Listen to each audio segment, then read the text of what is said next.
I stood there in my dress uniform, the Florida heat clinging to my skin, staring at the photo of Lucas Fry, the only man who ever understood what I did in the field.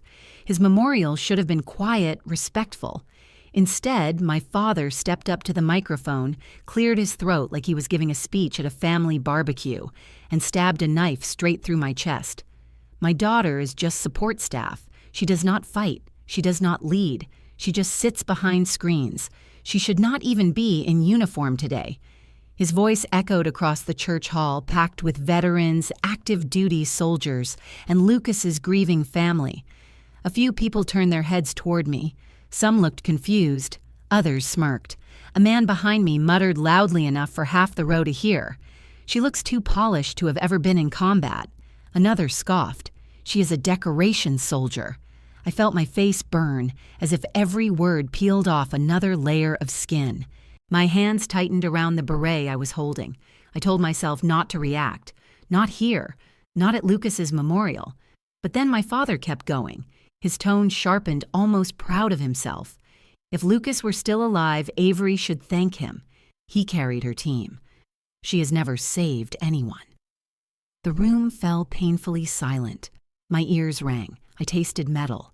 He had crossed a line he did not even understand existed. Lucas died covering my flank in Syria. I had warned him to pull back. He told me to run. I never forgave myself. And now my own father weaponized his death to humiliate me. I swallowed hard, stepped back, trying to focus on anything except the crushing weight in my chest. A woman in the second row whispered to her husband, "Poor thing, must be embarrassing." He answered, "Maybe she exaggerated what she does. People do that now." I had spent years accepting their ignorance, their jokes, their sideways comments about my job. But hearing it here at this memorial with Lucas's mother crying in the front row pushed something inside me past breaking. My father's words kept coming like punches. She wears that uniform like she earned it. It is time she stops pretending. A small ripple of laughter moved through the back row. I stared straight at the podium, unable to breathe for a moment. My father did not even look at me. He never looked at me when he threw the matches that burned me down. I forced myself to turn away before the tears broke loose. I refused to give anyone here the pleasure of seeing me cry. I walked toward the side aisle, head down, breathing in quick, sharp bursts. My vision blurred, voices blurred. The only thing clear was that I needed to get out of the center of that room fast. But just as I passed the last row, I noticed someone standing near the exit. Tall, broad-shouldered. Uniform pressed so sharply the seams could cut. Special operations tab on the arm. He was not part of the local units, not from Jacksonville. But he was watching me closely. Too closely. His eyes did not hold pity or amusement. They held recognition. Real recognition. He dipped his head slightly, a gesture soldiers use only for someone they respect deeply. I froze. No one in my family ever looked at me like that. No one outside my unit ever looked at me that way either. He murmured quietly, "Only for me. Captain Halston. Talon 0. I stopped breathing altogether. No one in this room was supposed to know that name. That name was not written in any family album, not spoken in any holiday dinner, not acknowledged by the people who claimed to know me best. Talon 0 belonged to a world my family insisted did not exist, a world where I had saved lives, a world where men like him saluted me, but not here, not in this room where my father painted me as nothing. I blinked hard and turned away, pretending I did not hear him, pretending it did not matter. Pretending my heart was not pounding against my ribs like it wanted to escape. I took one step, then another, then another. All I wanted was fresh air and silence, and a place where no one would look at me like I was an inconvenience.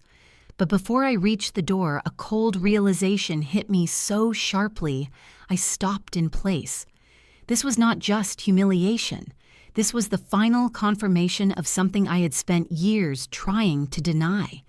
My family did not misunderstand me. They did not minimize me by accident. They wanted me small. They needed me small. They needed me to never rise high enough to make them look up. And something inside me whispered the first spark of a truth I had never allowed myself to say. This ends today. I kept my eyes on the floor as I walked out of the memorial hallway, my pulse still shaking from what my father had done. And even though I forced my expression back into the usual calm that the army had drilled into me, a part of me was already slipping into the older memories that shaped the woman I became.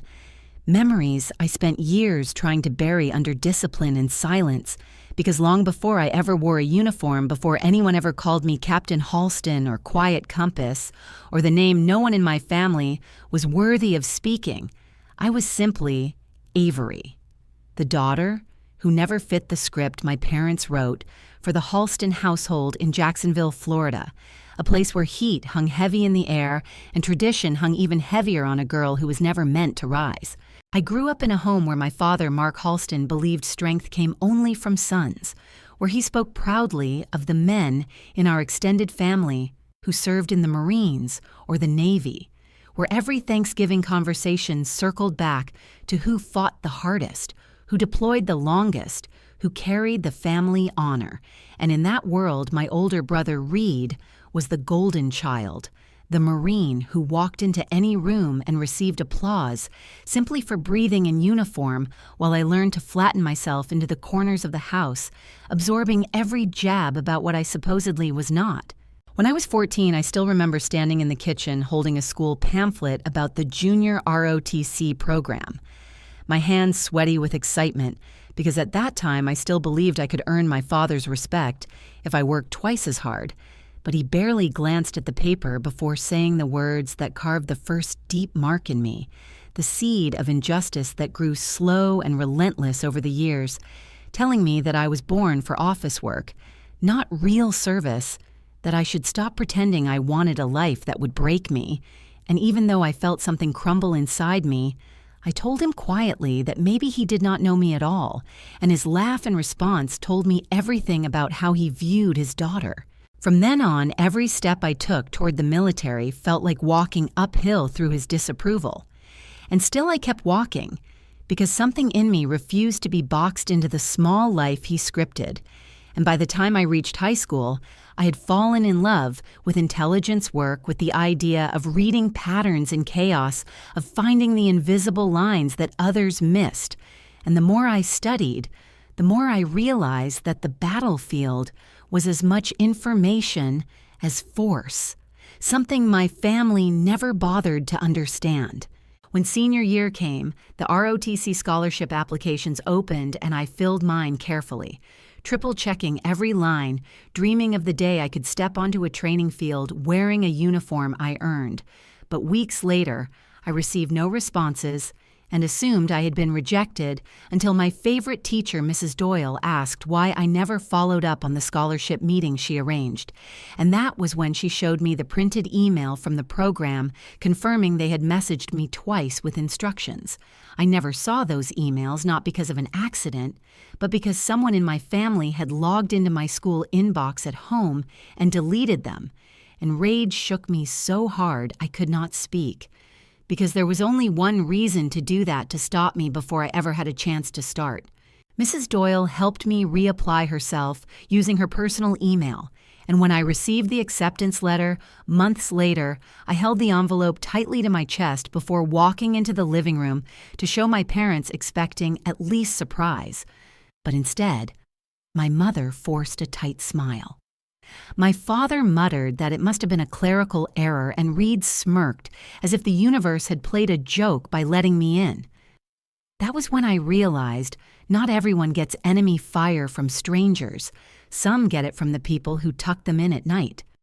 Their resentment sharpened as I moved through training, and in 2017, when I graduated as one of the top intelligence officers in my class, with instructors calling me the Quiet Compass for my uncanny ability to read threats before they unfolded, my family dismissed it as classroom praise, claiming it meant nothing unless I proved myself in combat.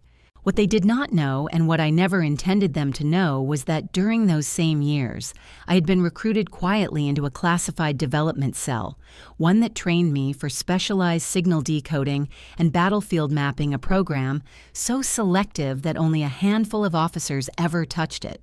And by 26, I had become the lead architect for a dynamic decryption framework that allowed teams on the ground to intercept and counter threats in real time, a system that saved lives across multiple theaters, a system that earned me a name whispered only in secure rooms, Talon Zero, a name connected not to rank but to impact, a name I carried like a silent blade. I never told my family any of it, not because of secrecy protocols, though those existed, but because deep down I knew they would not believe me, or worse, they would belittle it the way they belittled everything else. So I learned to keep two identities, the woman they mocked and the soldier I became. Looking back now, as I replay the memorial humiliation in my mind, I see clearly that the seed of injustice was planted long before today, long before Lucas fell, long before my father stepped behind that microphone. It began in that house in Jacksonville with a girl holding a pamphlet and a father who refused to see what she could become, and each betrayal since then had only watered that seed until it grew into something unbreakable. Something they could not stop, even if they tried again. The memory of the memorial still pressed against my ribs as I walked farther from the hall, and even though I tried to steady my breathing, the past kept rising in my mind like a tide I could never quite control, pulling me back to another humiliation that shaped me long before I ever earned a rank or held command over anyone. Because the truth was that my father's voice today was only an echo of a pattern he perfected years earlier, a pattern that began the Thanksgiving. I came home at 22, fresh from the most demanding intelligence course of my early career, a course where instructors had called me exceptional and peers had asked how I saw patterns. They missed a course where for the first time I felt I belonged somewhere, but as soon as I stepped back into the Halston house, the warmth of success froze in the doorway. I remember that evening clearly, the smell of roasted turkey filling the kitchen, the chatter of cousins and uncles echoing through the living room, and the familiar heaviness in the air whenever my father prepared to tell a story that placed Reed on a pedestal. And I stood there in uniform, naively thinking this year might be different, that maybe my accomplishments would matter just a little, that maybe my father would look at me the way he always looked at my brother. But the moment I stepped into the dining room, the entire crowd turned toward me, assessing me silently in that way people do when they expect someone to fail. Reed wrapped an arm around my shoulder with that performative warmth he always used when there was an audience, congratulated me loudly for passing another school. Then he leaned closer, his voice slipping into the tone that only I ever heard, the one edged with mockery, as he whispered that he hoped I did not think my course made me a real soldier.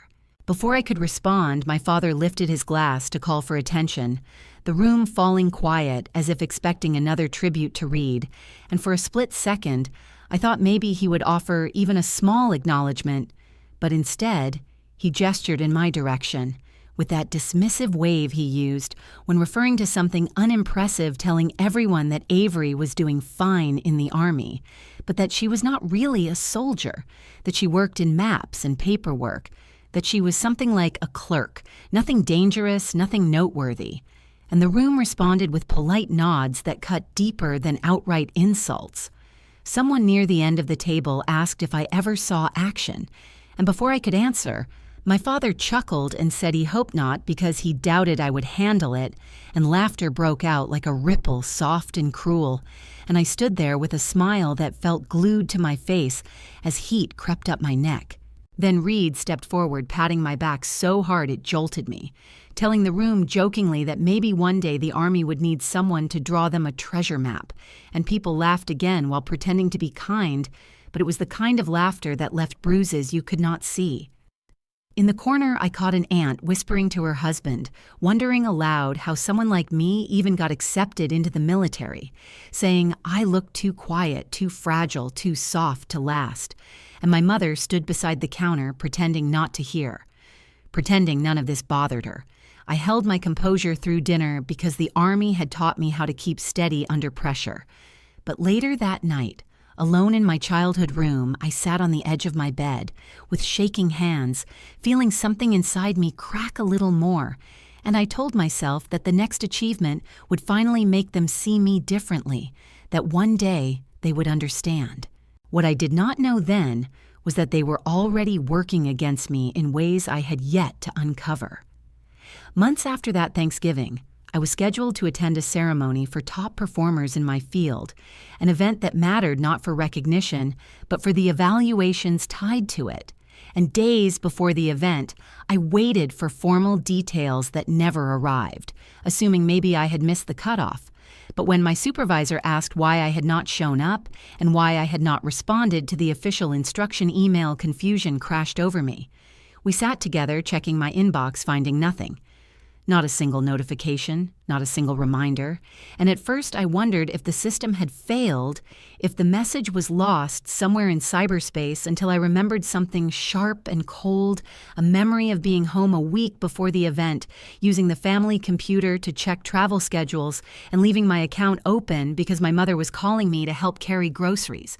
The truth struck like a blow. Someone had opened my inbox. Someone had deleted the instructions. Someone had wanted me to miss the ceremony. When I confronted them weeks later during a visit, my mother put a hand over her chest, as if wounded, insisting she knew nothing. My father claimed that maybe the Army had changed its mind. Reed smirked with a shrug that said, I was imagining things, and then came the excuse that insulted me more than any mockery they told me. They did it because they worried I was pushing myself too hard, that they thought skipping one ceremony would keep me safe, that they only wanted me to rest. I saw the truth beneath the lies. It was not concern. It was resentment. It was jealousy.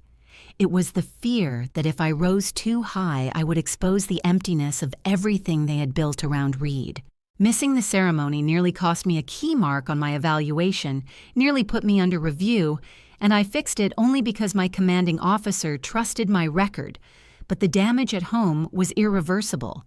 And as I walked through the memorial hallway earlier today, the memory washed over me with new clarity, because every humiliation, every deleted opportunity, every public dismissal had not been random cruelty. They were steps in a pattern designed to shrink me, to bend me, to keep me from ever becoming the soldier they insisted I could not be.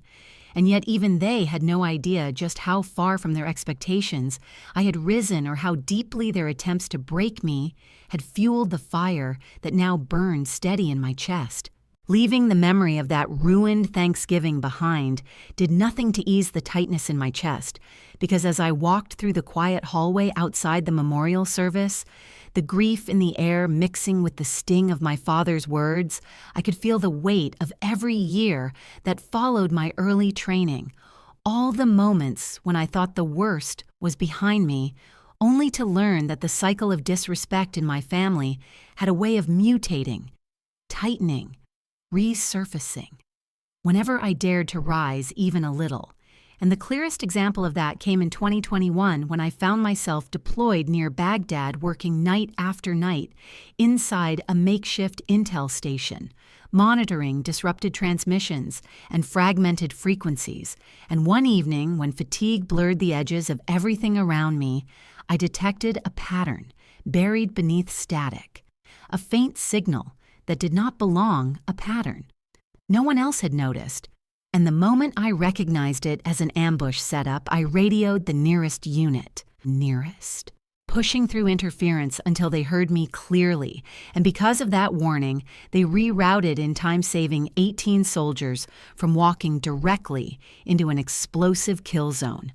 A moment that should have filled me with pride, yet when the mission ended and I called home, hoping to share something meaningful with the people who claimed they loved me, my father only asked what took so long, then dismissed everything with a cold laugh, saying that 18 people hardly compared to what Zach, my cousin, supposedly accomplished as a Marine, that he once shot down an enemy target in a firefight, that what I did was just listening to radios. not real heroism. And I remember gripping the satellite phone until my knuckles turned white, listening as my mother chimed in to remind me gently not to brag, saying it made me sound insecure and Reed always ready to needle me. Joked in the background that maybe next time I could save 19 so people would finally care. I hung up and sat alone under a distant desert sky, realizing again how nothing I did would ever earn respect at home. It only grew worse when I returned stateside because, while my unit quietly acknowledged what happened, my family decided to take one of the only photos I had posted from deployment, a shot of me sitting at a field desk with headphones on eyes, trained on the monitors in front of me, and they uploaded it to Facebook with the caption, "Our desk soldier," pretending it was affectionate, but I saw the comments. They encouraged a string of laughing reactions and remarks from neighbors who said things like she looks too clean to be deployed, or so she just sits and listens while others fight. And my mother responded with playful replies that only made it worse, and even though I knew better than to expect anything else, it still cut into me because they weaponized the one space where I had allowed myself to feel proud. Then came the moment that still gnaws at me most deeply, a moment that should have been a celebration, but instead became another reminder of where I stood in their hierarchy. Because when Reed announced he was getting married, he sent me a casual text saying I could attend but should not wear my uniform since it might draw questions, and I assumed that meant he did not want attention pulled from his big day, so I let it go. But the day before the wedding, my father called with a tone so sharp it sliced through the line, telling me outright that only combat soldiers would be standing near Reed during the ceremony, that since I was not one, I should stay in the seats in the back, that it was nothing personal, just tradition, as if excluding me were the natural order of things. And when I arrived at the venue, my mother met me at the door, her eyes scanning my dress uniform with disapproval, before she asked me quietly to remove it because it did not fit the aesthetic of the event, because it would confuse people, because it would make me look out of place. And I opened my mouth to protest, but the exhaustion from years of pushing and bending made the words die before they formed. So I nodded silently and walked to the restroom to change into a plain dress, folding my uniform carefully over my arm before laying it across the back seat of my car, and I sat alone for a moment staring at it, feeling humiliation settle into the spaces of my bones, like dust. The wedding passed with the same predictable pattern: relatives praising Reed's service, while pretending not to see me cousins asking how my desk job was going. Friends of my father joking that at least I stayed safe, while real soldiers did the hard work, and the whole time I stood on the outer edges of the celebration like a guest who wandered into the wrong event, smiling politely through every jab, because I knew pushing back would only give them more fuel. And after the reception, I drove home with tears clouding my vision, telling myself it was fine that I could endure it, that the Army had taught me resilience. Though deep down, I knew there was a difference between battlefield pressure and family-inflicted wounds. Years later, as I walked through the hall outside Lucas's memorial, replaying the cruelty of that wedding and all the moments that came after, I understood with painful clarity that these cycles were never isolated. They were loops, turns, spirals that tightened each time I achieved something my family believed I did not deserve, and every accomplishment I earned became another excuse for them to diminish me, as if shrinking me, preserved their imagined hierarchy. And when my mother today whispered that I should not let the memorial humiliation bother me, that my father simply spoke without thinking, I realized she had said the same thing countless times, that history repeated itself because they needed it to. I kept walking, letting each memory fold into the next, recognizing that every insult, every deleted email, every Facebook post, mocking my work, every command to hide my uniform, every comparison to men who had done half of what I did, all of it created the storm that now swirled quietly behind my ribs. And the storm was no longer something I intended to swallow, because if my father wanted an audience today, he would soon learn what it felt like to be the one standing in a room full of people who suddenly saw the truth he had tried so hard to bury. A a truth he never expected to face, a truth that was already moving toward him with every step I took away from the memorial hall, steady and unstoppable. The hallway outside the memorial felt colder the farther I walked, and even though the air in Jacksonville was thick and warm, something inside me kept sinking. The same slow descent I had felt once before, the year everything finally broke in a place far from home, a place where nothing made sense except the sound of gunfire and the weight of a loss. I carried long after the dust settled, because Syria in 2024 carved into me a wound that never closed a wound. My family used not to comfort me, but to deepen until I could barely recognize myself anymore. I still remember the mission that took Lucas, the way the sky over the compound had glowed, a strange, muted orange, as we scanned the last sweep of transmissions, waiting for the quiet that usually meant we were done. Yet that day, the quiet felt wrong, heavy, too still, and I told Lucas something felt off, that the pattern we were seeing did not match the usual noise on that frequency, and he had laughed softly the way he always did when he trusted me, more than I trusted myself, telling me that if I felt something was wrong, then something probably was. But before either of us could map it out completely, before we could send the warning in full detail, the blast shook the ground beneath our feet, ripping the world open in a single violent pulse, throwing me back hard enough that my vision blurred, and when I staggered up and turned toward where Lucas had been standing, all I saw was chaos dust shouting a shape on the ground that did not move. I remember crawling toward him, screaming his name, even though my ears were ringing so loud I could barely hear my own voice, and when I reached him, when I pressed a trembling hand to his chest, I knew he was leaving me, even before the medic shouted for help. And in those seconds, something inside me fractured in a way I had never felt before. Because Lucas was the one person who understood the real me, the soldier behind all the layers, the officer who carried secrets that no one at home ever believed existed, and losing him felt like losing the only witness to my truth. When I came home after that deployment, my uniform still smelling faintly of the sand I could not wash out, I hoped foolishly that my family would see the difference in me, that they would sense the weight I carried and soften. But the moment I walked through the front door of the Halston house, the first words I heard were my father's sharp and cold asking if the loss could have been prevented, asking if I had done enough, saying that maybe if I were more prepared or more experienced, things would have turned out differently.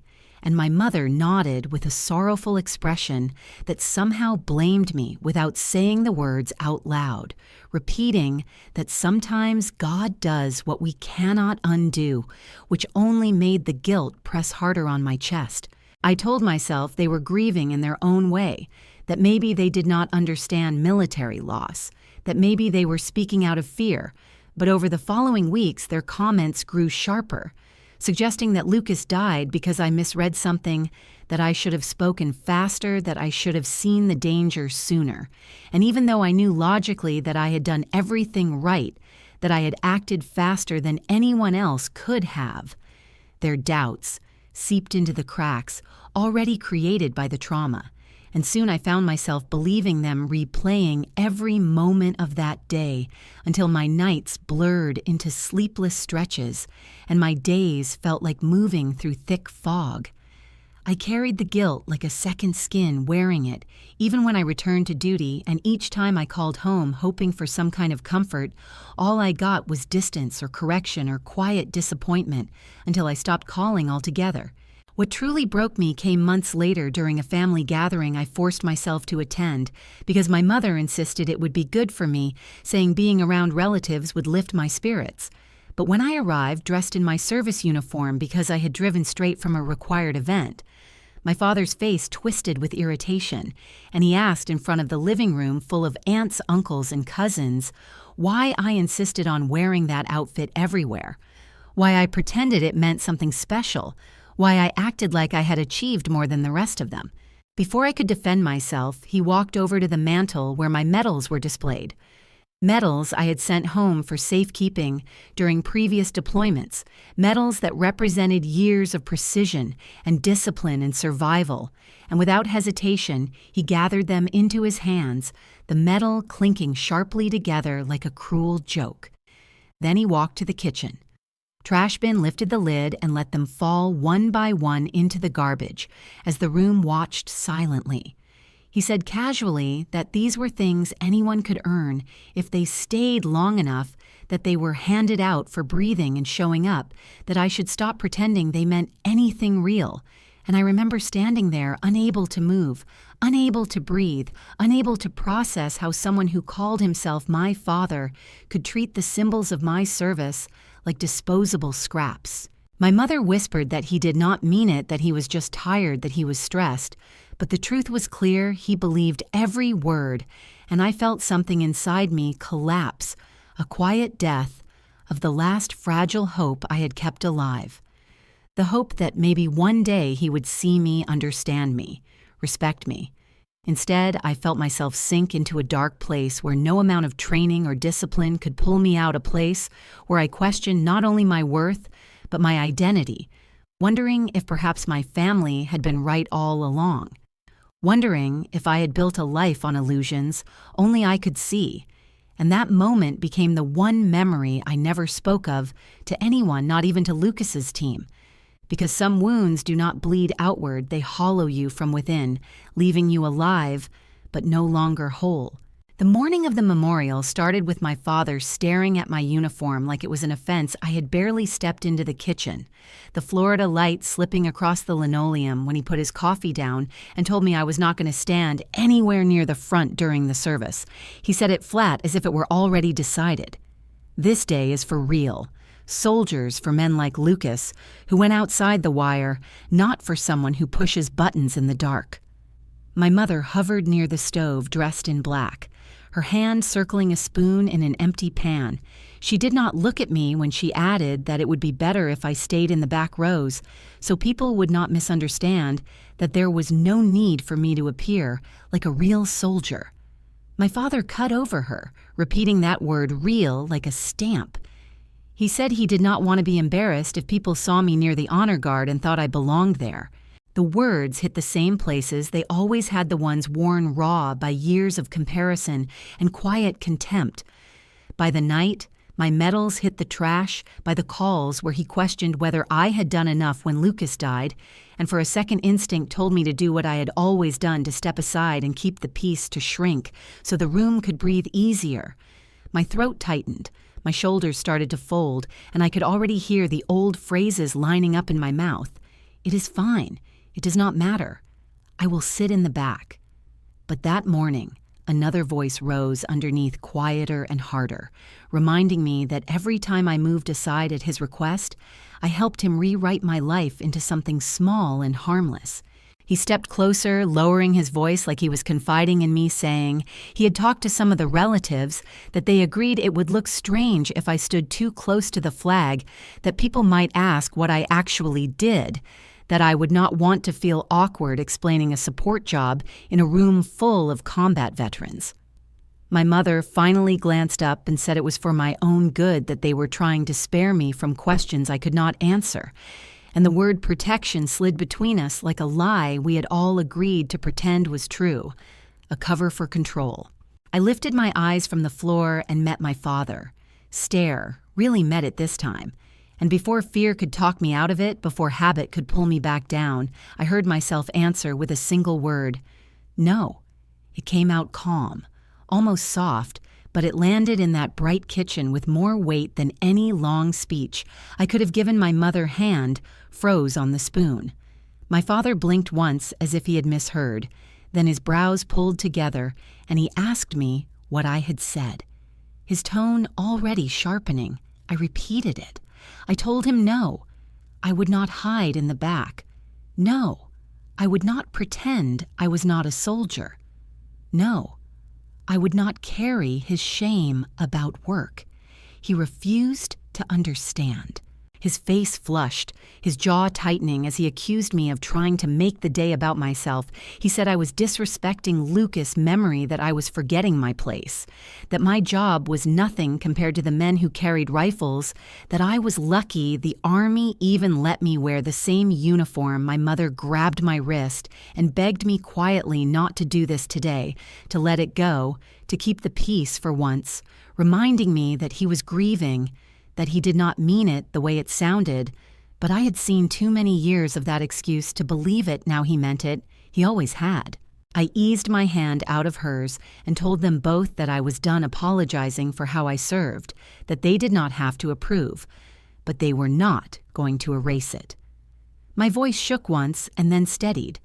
My father laughed without humor and said the Army could replace me with any new analyst, that I was exaggerating my importance, that if I insisted on standing up front, no one would care, that the room would look right past me, that I would finally see how small I was.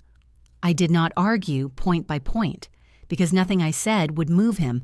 I just told him I knew what I had done, even if he never would, and that I would stand where the program put me, not where his discomfort did.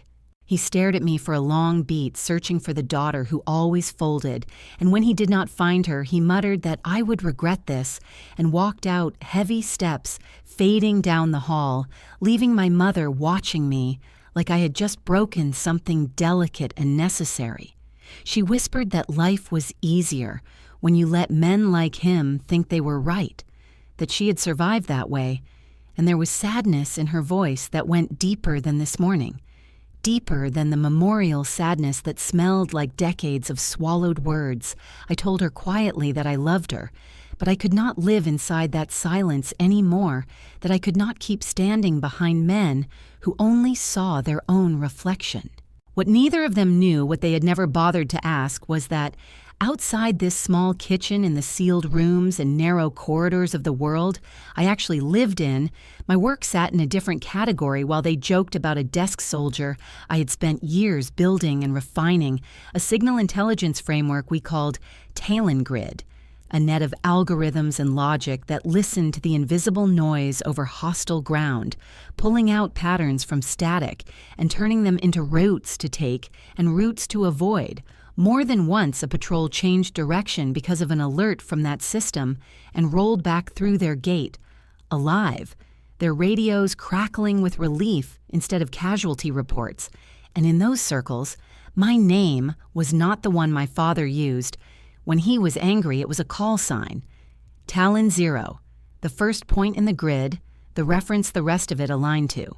I had sat through long nights on secure headsets with a joint special operations task force we called Griffin, listening to fragments of hostile chatter, mapping those threads against terrain and timing, sending updates that shifted their movements by a few crucial miles, then reading later in debriefs about explosives found on the roads they almost took, about ambush teams waiting in alleys they never turned down because we told them, not to their thanks, never made it to my parents' house. But I heard it in tired voices saying, "Mom, that call saved us," or "You kept us breathing tonight," simple words that mattered more to me than 100 family speeches. On paper, I was still a captain. Just another name on a roster, but inside that encrypted world, my judgment carried a weight my family could not imagine. So when I said no in that kitchen, when I refused to stand in the back at a memorial for a man who had trusted me with his life, I was not fueled by ego. I was finally letting the life I actually lived step into the same frame as the daughter they refused to see. And as I walked out to my car later, my uniform collar snug at my throat, the air already thick with the coming heat, I felt that hidden world close at my back, like a quiet wind, knowing that whether my father believed in it or not, the truth about who I was had a way of arriving right on time, and its first cold gust was about to hit him inside that church hall. The sanctuary was already warm with bodies and murmurs when I walked in the air, thick with the scent of old wood polish and pressed uniforms, and even though I took a seat near the middle, I could feel eyes on me the moment my boots hit the aisle. Whispers rising in waves that brushed against my shoulders as I passed, but none of it compared to the heaviness settling inside my chest because I knew what was coming. I had lived this pattern my whole life, and today was the final repetition before something inside me broke open for good. My father stood near the podium, straightening his tie, glancing around with a kind of proud sorrow he crafted for occasions like this, and when he saw me, his mouth tightened before he looked away, as if the sight of me disrupted his performance. My mother gave me a small nod from her seat, but her eyes were already pleading, begging me to stay quiet, to let him say whatever he needed to say, to keep peace, even if it cost me another piece of myself. And I sat there with my beret on my lap, breathing slowly and waiting for the moment the humiliation would begin. When the chaplain finished the opening words, my father stepped forward, clearing his throat the way he always did before launching into something grand. And he started by talking about Lucas, describing him as a brave man, a strong man, a man who served with courage in ways others could never understand. And the congregants nodded, touched by the sentiment, unaware of the shift, coming unaware of how easily he would pivot from honoring a fallen soldier to diminishing the one who had survived. He paused and scanned the room, his gaze lingering on the front rows, where old veterans in decorated jackets sat. And I knew he was performing for them, shaping himself into the father of a real warrior, someone connected to true sacrifice, someone who belonged. And then with a steady exhale, he said that some people claim service. Some wear uniforms because they were lucky to get a desk assignment. Some come home with medals for work done safely behind walls, while real soldiers face the danger directly, and the phrasing was smooth and practiced.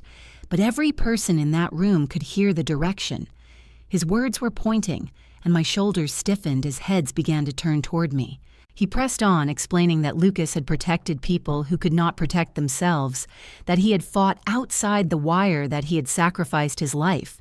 And then with cruel ease, he said that certain people should remember their place, that some of us should not pretend our roles were equal. That being support staff might be useful, but it was not the same as being a soldier. And people murmured softly, not yet sure whether he meant what they thought he meant, but he made it clearer with each sentence, glancing at me between words, making sure everyone followed the trail he was laying down.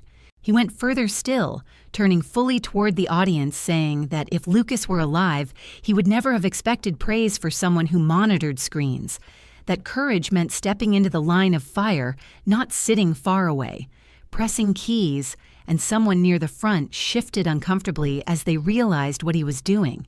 But my father kept going as if the momentum of his own cruelty had taken him someplace he had long wanted to go, saying that some uniforms were worn as decoration, that some soldiers were merely symbols, not fighters. And his choice of words hit like a slap, because that was exactly what someone once called me, decoration soldier. And hearing it now in this sacred place made something cold rise inside me. He lifted his chin and said that people should not confuse technical work with real sacrifice, that the families here today knew the difference, that Lucas' life and death deserved respect that not everyone in uniform could claim.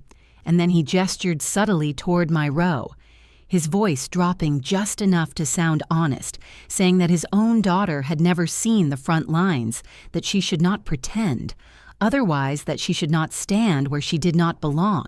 And I saw a few faces twist with discomfort, a few eyes widen, a woman in the corner whispering something to her husband as his jaw tightened. But still, he was not done. Not until he emptied every bitter thought he had carried for years. He said she was sitting somewhere in the crowd, and maybe she would learn something today about what service really meant, and the room grew tense, breath held in a collective hesitation. Yet before anyone could intervene, before his next line could rise, a low vibration touched the windows.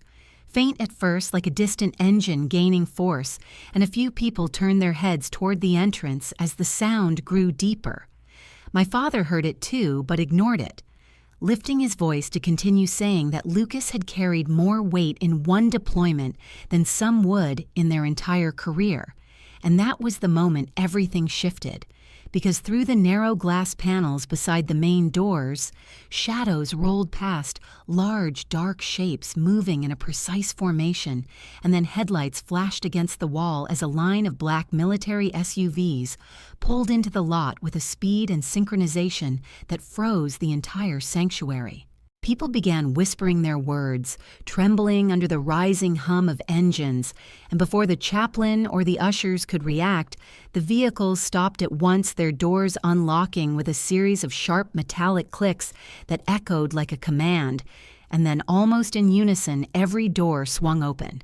Heavy boots hit the pavement, one pair after another, the thud of impact steady and disciplined, and the sanctuary seemed to hold its breath as a full JSOC task force stepped into view, men and women in dark tactical uniforms, moving with deliberate unity, their formation unmistakable to anyone who had ever served or even seen footage of elite units, their presence sending a shiver through the air. They walked toward the entrance without a word, their steps rhythmic and forceful, and when the doors opened for them, the light from outside framed their silhouettes like a scene carved from another world, and every person in that room turned to watch, their eyes widening as the team entered, scanning the rows with practiced precision. My father stumbled over his words as the first operator approached the aisle, his face paling slightly, confusion flickering across his expression, and a murmur rippled through the crowd as the rest of the task force followed their eyes, sweeping the sanctuary until they found me. The commander, a tall officer with a stern profile and a quiet authority that filled the room without effort, stepped forward, his boots sounding against the wooden floor, and when he reached the open space near the front, he lifted his eyes and said in a voice that vibrated through the hall, "Captain Halston, Talon 0, front and center." Silence broke over the room in a single stunned wave, my father's hand dropping from the podium, his mouth parting in disbelief as his gaze jerked toward me. Horror and confusion battling across his face, and people who had spent the last hour doubting me now stared with wide eyes, their breath catching.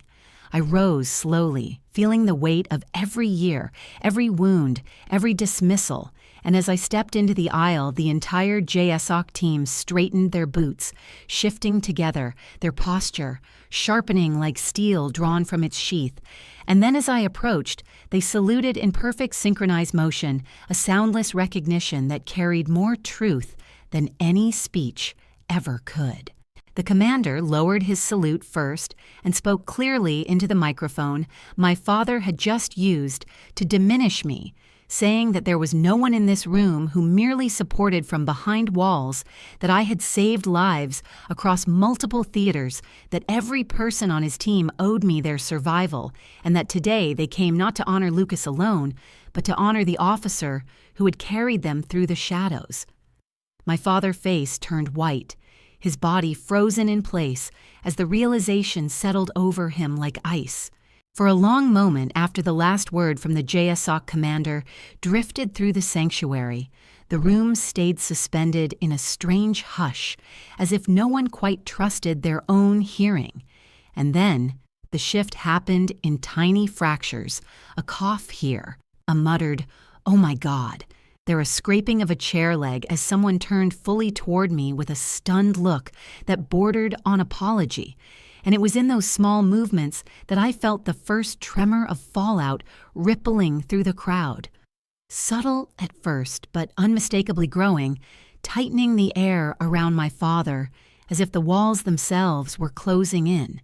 My father tried to hold on to his composure, his hand gripping the podium edge so tightly his knuckles whitened.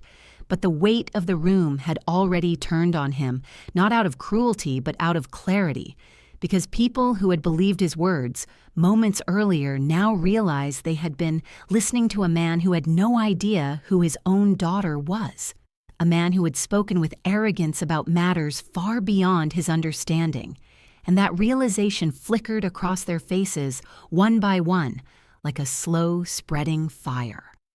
A cousin near the aisle whispered something harsh to her husband, and he shook his head, glancing toward my father with a look that sagged with disappointment, and an uncle who had once laughed at my uniform now sat stiffly, his eyes darting away whenever mine passed over him, while two older veterans near the front exchanged a grim nod that carried its own silent judgment, the kind that said they had seen men like my father before men who talked loud and believed little.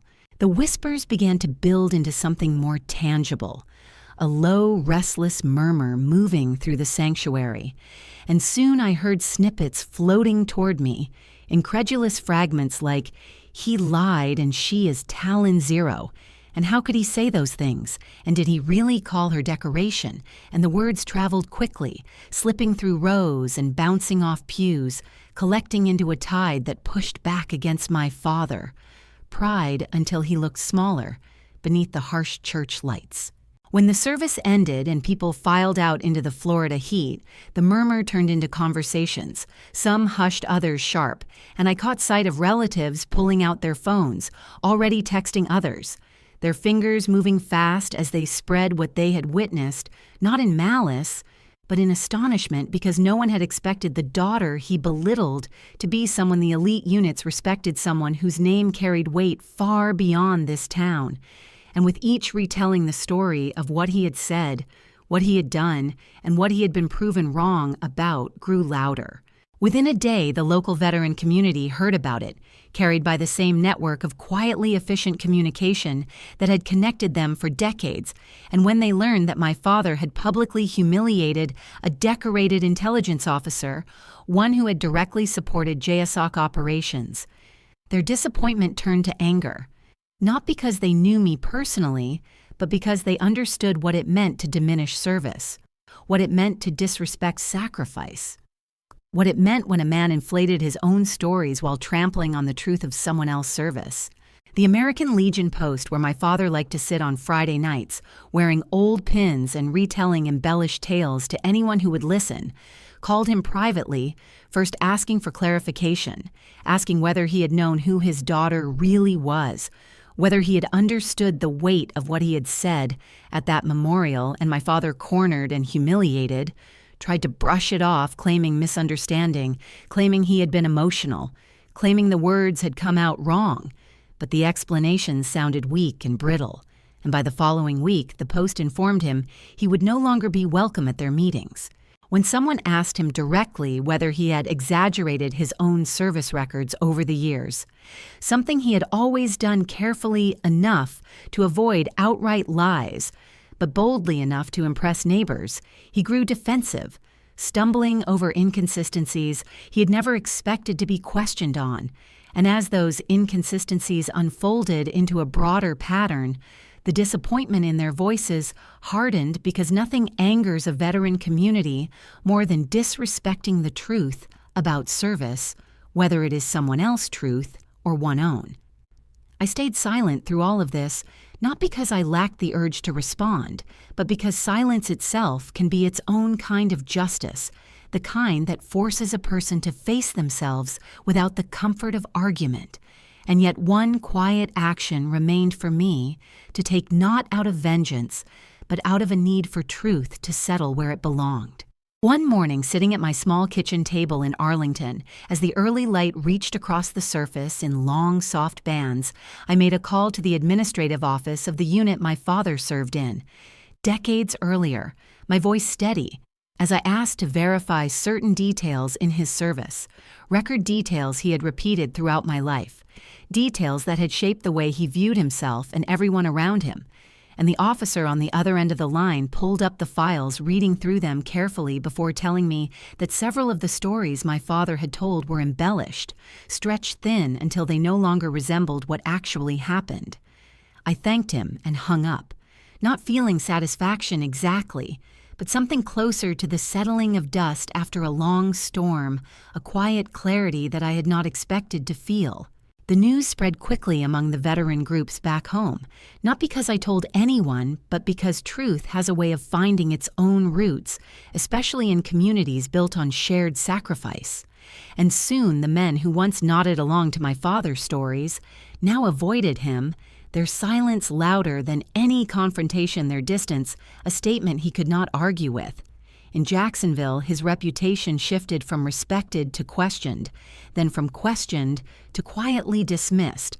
And while he tried to regain ground through explanations and excuses, the community had already drawn its conclusions, their disappointment solidifying into something immovable, a wall he could not climb. I did not speak to him during this time, not out of bitterness, but out of a need to breathe without the weight of his shadow.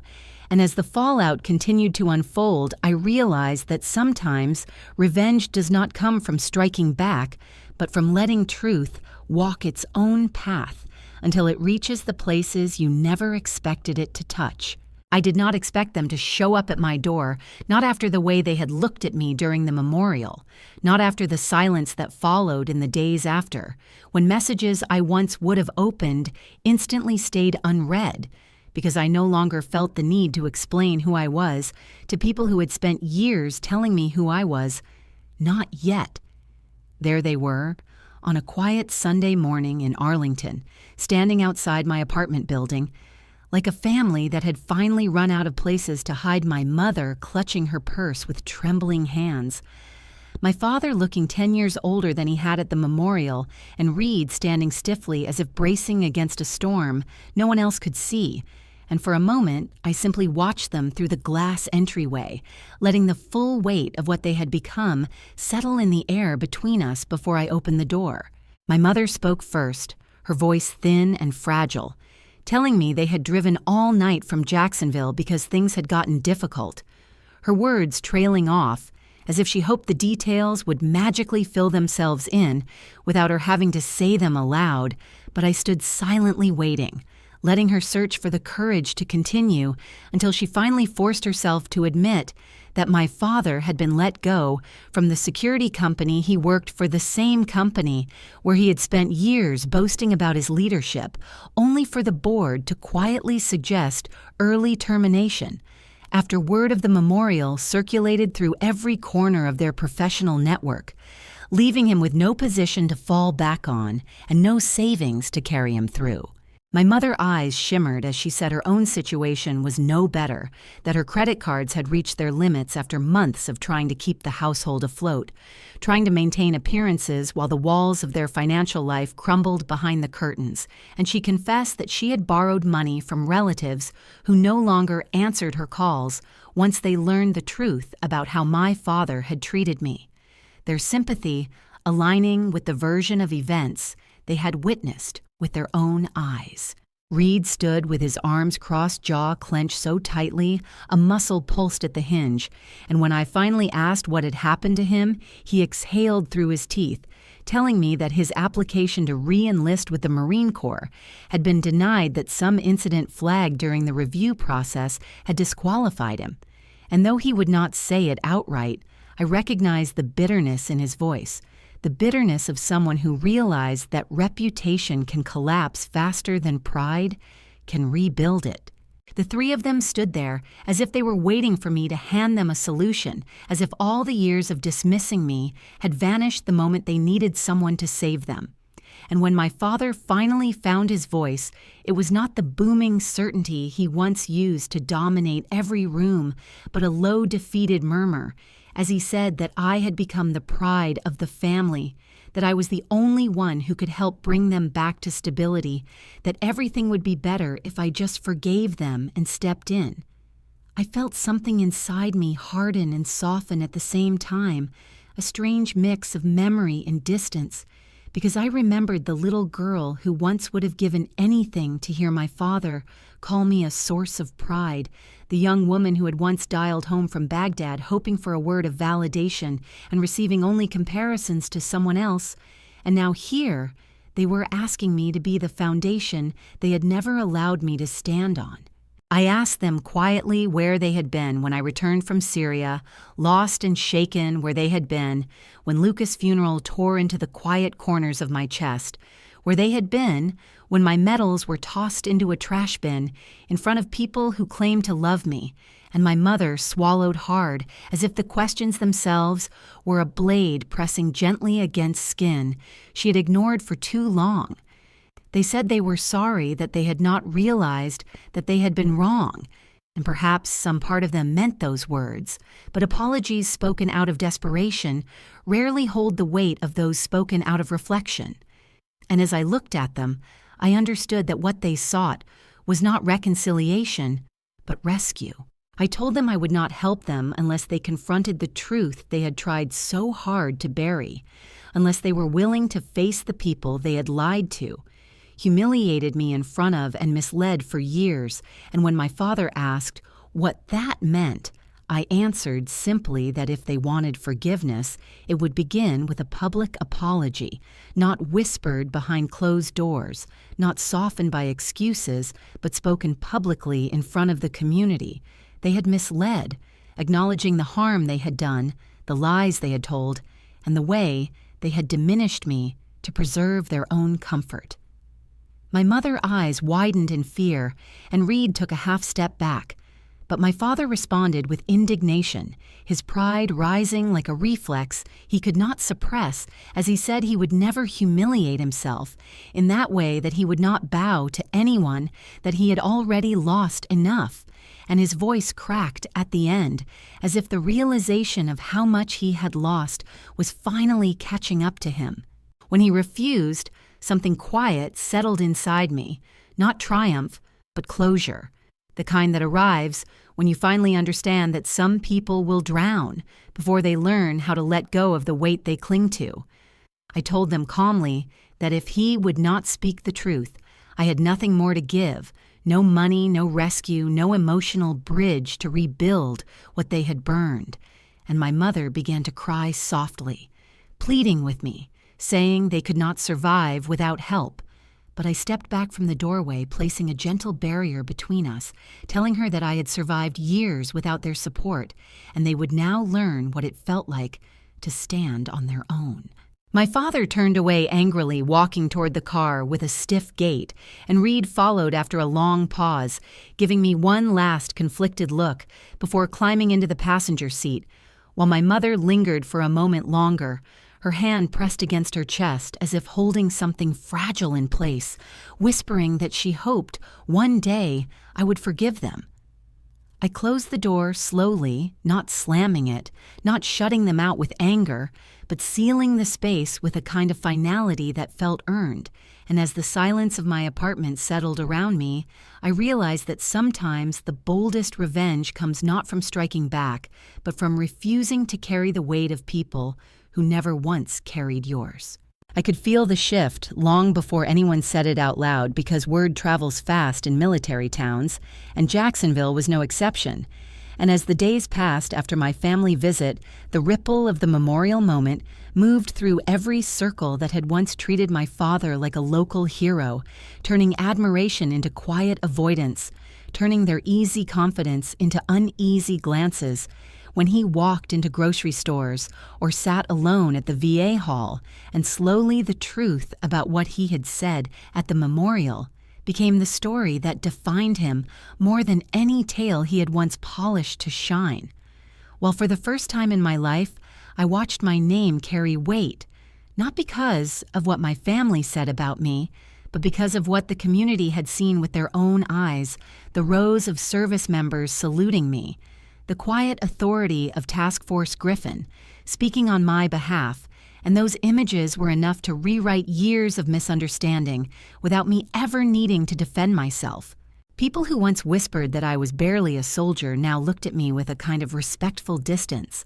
And even though I kept my distance from Jacksonville, messages found their way to me through old teachers or neighbors, telling me they were proud, telling me they finally understood the truth, while my family slowly became the shadows in a town that once revolved around their opinions. The invitations that used to arrive weekly for dinners or gatherings dried up, and my father began skipping events he once attended religiously because the weight of quiet stares was more than he could stomach. Reed took the fall harder than any of them because he had built his entire identity on being the military success of the family, the one who had enlisted early, the one my parents bragged about as if his uniform was stitched with threads of destiny, yet now every time someone mentioned my name he heard an unspoken comparison, And though he would never admit it, he carried a bitterness that seeped through everything he did, from the way he glared at his reflection to the way he snapped at my mother during conversations she tried to keep harmless. When he learned that his re-enlistment had been denied, he tried to frame it as unfair, claiming the Marines were being too strict, claiming the incident was exaggerated, but resentment is a heavy thing, and with each passing week, he seemed to search for someone to blame, and he always circled back to me even though I had played no role in his initial rejection. Still, I understood that people who build their lives on fragile pride crumble hardest when they lose the one identity they relied on. And because I had already lived through years of being dismissed by them, I found myself strangely steady as I watched their downfall from a distance, not celebrating it, not pitying them, simply accepting it as the natural consequence of the choices they had made long before the memorial ever took place. And it was around this time that I learned something that reshaped the quiet revenge forming in the back of my mind, because a contact from an internal review office reached out with a routine request about an unrelated matter. And during that call, he mentioned Reed paperwork, saying it contained inconsistencies that were unusual. Inconsistencies no one had flagged during his first enlistment because the review process had been rushed all those years ago. And though the man did not accuse Reed of anything explicitly, I could hear the implication behind his careful wording.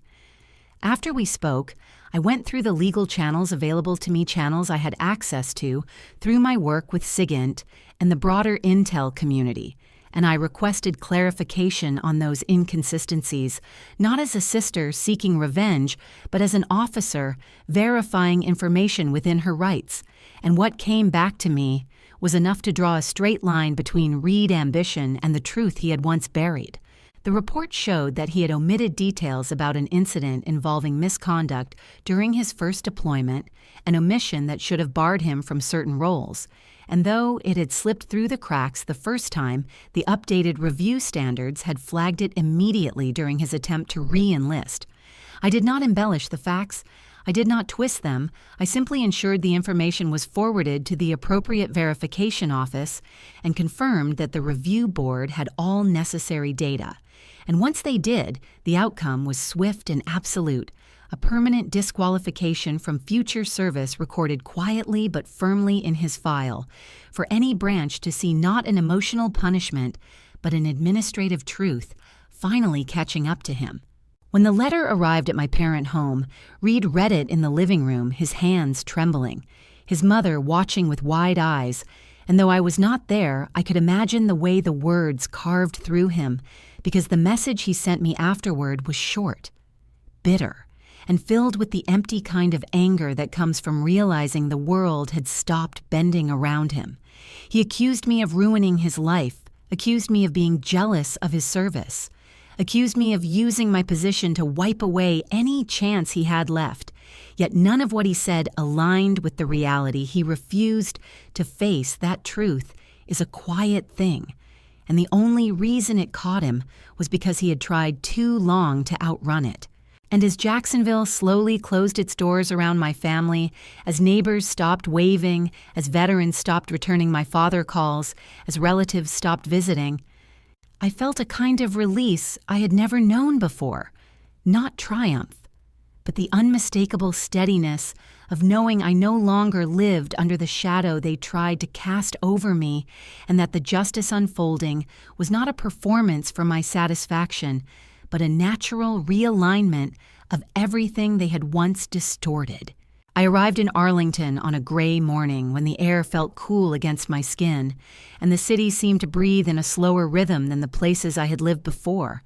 And as I stepped out of the car in front of the small townhouse allocated to me through the transition office, I felt something loosen inside my chest, something that had been wound tight for years, without me even noticing the tension and the quiet of the street, with its brick sidewalks and gentle hum of distant traffic wrapped around me with a kind of calm I had never known growing up in Jacksonville, a calm that did not ask me to shrink or explain or defend, a calm that simply let me exist.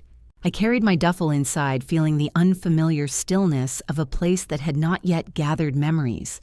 And when I stood by the window overlooking the soft stretch of the neighborhood, I realized that for the first time in my adult life, I was beginning a new chapter without the weight of someone else, expectations dragging behind me, and the thought felt both delicate and powerful, as if I were touching a part of myself that had been waiting quietly for this moment to arrive.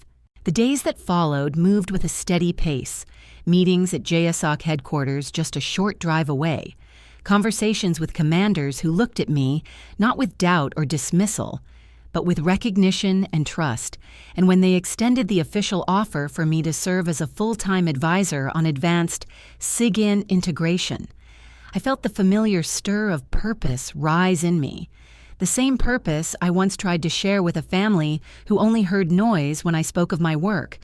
But here, every sentence I said mattered. Every insight carried weight, and every person in the room seemed to understand not only what I did, but who I was beneath the layers of uniform fabric and service years.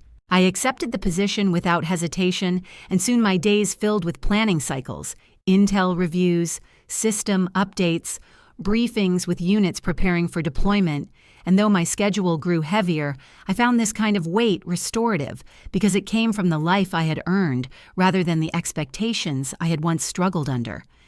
In the evenings, the world softened again and the city lights cast a warm glow across the Potomac. And on one of those evenings, I drove to the shelter near Columbia Pike, where I'd been planning to adopt a dog, telling myself it was time to let something living share my space again. Something that did not demand explanations or apologies, but simply existed with me. And that was how Valor came into my life, a German shepherd with sharp eyes and a steady temperament who walked toward me with calm certainty, as if he had already decided I belonged to him before I even signed the papers. Bringing him home changed the texture of my days, because now when I woke before dawn, there was the soft sound of paws on the floor and the gentle weight of expectation that came from a creature who did not judge my silences or question my past. And when we walked along the trails near the river, I felt a quiet sense of grounding, as if each step brought me further away from the chaos of my family history and closer to something whole inside myself. There were moments when memories still surfaced, without warning the sound of my father's voice at the memorial, the bitter twist in Reed expression, when he realized what he had lost, the hollow apologies spoken too late, yet those memories no longer dictated my breath or tightened my throat. They simply drifted through like distant weather present for a moment, then dissolving as Valor nudged my hand or the wind shifted over Arlington rooftops. I began to understand that healing was not a single revelation, but a series of quiet choices, choosing peace over old wounds, choosing truth over approval, choosing the life I had built over the one they tried to confine me to. And with each passing day, I felt myself settling into a version of Avery I had never fully allowed to grow, a version shaped not by rejection but by resilience. Some evenings, I stayed late at the office reviewing system data or discussing improvements to the Talon grid architecture, and I would glance at the Pentagon in the distance, its edges sharp against the fading light, and feel a sense of belonging that had nothing to do with bloodlines or permission, a belonging earned through years of work and sacrifice, through pain that had nearly broken me, through choices that had led me here despite every obstacle placed in my path. On weekends, I sometimes drove past Arlington National Cemetery, not to visit a specific grave, but to walk among the rows of white markers and let the quiet remind me of Lucas, of the people we lost, of the weight of service that had shaped every part of my life.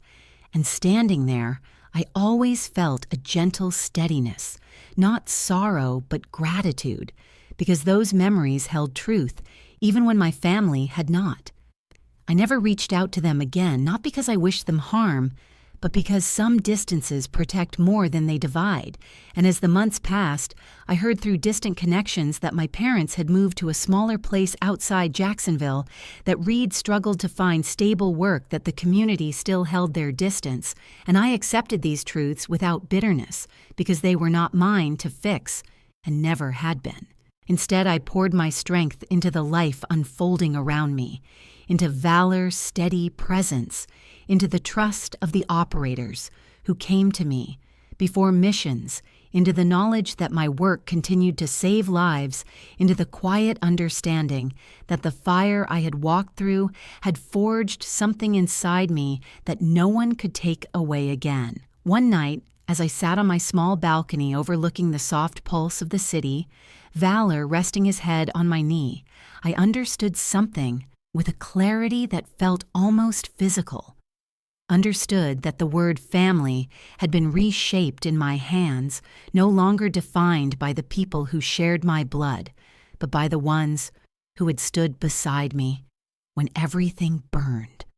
The ones who had saluted me when the world tried to make me small. The ones who had seen my worth long before I learned to claim it myself, and the truth settled inside me with a kind of warmth I had never known in childhood. Family is not blood. It is who stands with you in fire, and as the night breeze carried that realization gently across my skin, I felt the final piece of myself fall into place, not with noise or fanfare, but with a steady quiet that felt like home. And if you have ever been underestimated by the people who should have loved you, first tell me where you are watching from tonight.